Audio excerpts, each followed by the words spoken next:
수달둥둥. 구독과 좋아요는 수달둥둥에게 많은 힘이 됩니다. 구독은 무료입니다. 800, 전랑투, 에베레스트. 이 세 영화는 최근 중국 박스오피스에서 큰 인기를 끌었거나 현재 끌고 있는 영화들인데요. 공통점이 하나 있습니다. 이 영화들의 인기의 비결이기도 한 이 공통점은 바로 애국주의 영화라는 건데요. 소위 국뽕영화가 요즘 중국에서 큰 인기를 끌고 있습니다. C19를 소재로 한 국뽕영화도 제작하고 있다는데 과연 중국에선 왜 이런 국뽕영화들을 계속 만들어내는 걸까요? 바로 국뽕영화에 중국 정부의 어떤 의지가 담겨있기 때문인데요. 최근 미중 갈등으로 화웨이나 틱톡 등 중국 대표 기업과 브랜드가 미국의 공격을 받고 있음에도 불구하고 중국 정부에선 특별히 눈에 보이는 대책을 내놓고 있지 않죠. 이에 중국 사람들도 이런 중국 정부의 모습을 보며 불안해하고 있는데요. 이런 불안을 애국심으로 극복하기 위해 중국 정부가 인민들에게 국뽕영화로 정신적인 뽕을 주입하고 있는 겁니다. 영화에서 중국 인민들의 자존심과 우월성을 부각하고 중국이 최고다, 중국은 반드시 미국으로부터 승리한다 라는 등의 일종의 최면을 걸고 있는 거죠. 2017년에 개봉한 영화 특수부대 전랑투도 그런 국뽕영화 중 하나인데요. 당시 55억 7,877만 위안, 우리나라 돈으로 거의 1조 원에 가까운 매출을 기록할 정도로 엄청난 인기를 끈 영화인데 한마디로 중국판 람보예요. 중국군 특수부대원인 주인공이 아프리카 내전에 뛰어들어 난민과 중국인들을 구출한다는 내용인데요. 극 중에서 주인공이 이런 대사를 칩니다. 이런 위대한 민족을 너는 영원히 깔볼 수 없어. 나는 중국인이야.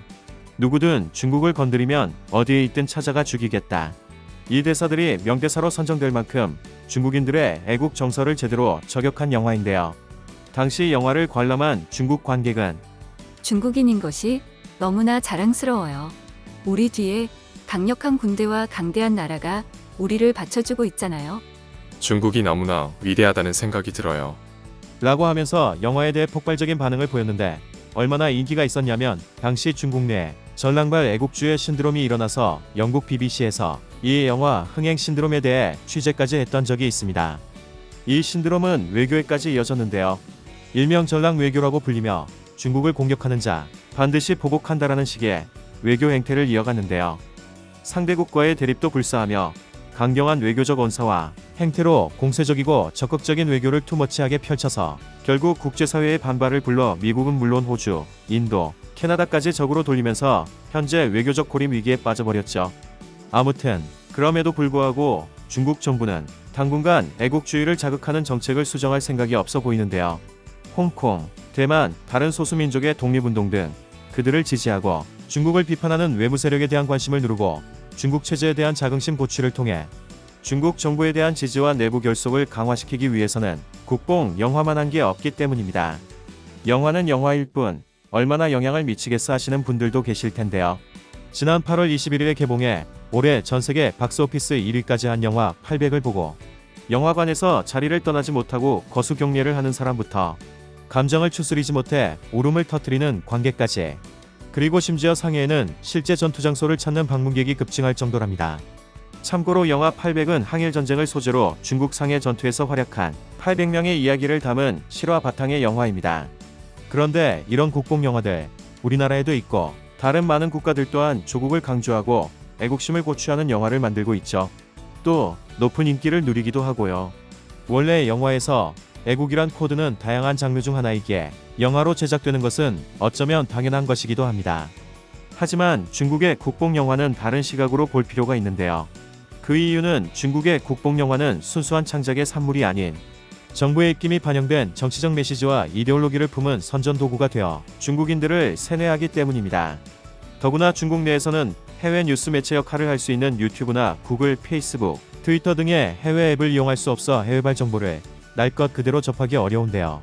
중국 정부가 사회 안정을 핑계로 만리방화벽이라는 인터넷 감시, 검열 시스템을 통해 해외발 정보를 차단하고 있기 때문이죠. 그래서 중국 사람들은 균형된 사고를 할 수 있는 소스를 정부로부터 봉쇄당하고 있습니다. 어쩌면 중국 사람들이 중국만 옳고 모든 일에 중국이 최고라는 국수주의에 빠지지 않는 게 신기할 수 있는 사회 구조가 됐죠. 그렇기 때문에 중국의 국뽕이 다른 나라의 국뽕과는 다른 겁니다. 미국도 미국 만세 만세 만만세를 외치는 국뽕 영화가 정말 많지만 객관적인 시각을 유지하는 사람들이 많은 이유이기도 하죠. 다시 말해 중국 사람들은 폐쇄적인 정보 환경에서 중국 정부가 주입시키는 정보만 듣고 보고 살기 때문에 사고가 경직되고 유연성을 잃게 되어 이런 것들이 모여 국민 간, 국가 간 갈등으로 번지게 되는 거죠. 요즘 우리나라도 유튜브의 국뽕 채널을 통해 국뽕을 즐기시는 분들 많은데요. 중국과는 다르게 우리나라는 2020년 아시아 언론 자유지수 1위인 국가인 만큼 언론의 자유가 보장되어 우리 국민들은 다양한 정보를 자유롭게 접할 수 있기 때문에 영상을 보시는 여러분 또한 다양한 매체도 함께 보시면서 객관적인 시야를 갖는 시청자분들이 되셨으면 합니다. 오늘 중국의 애국주의와 이른바 국뽕에 대해 설명드렸는데요. 영상을 보시고 의견이 있으신 분은 댓글로 남겨주시기 바랍니다.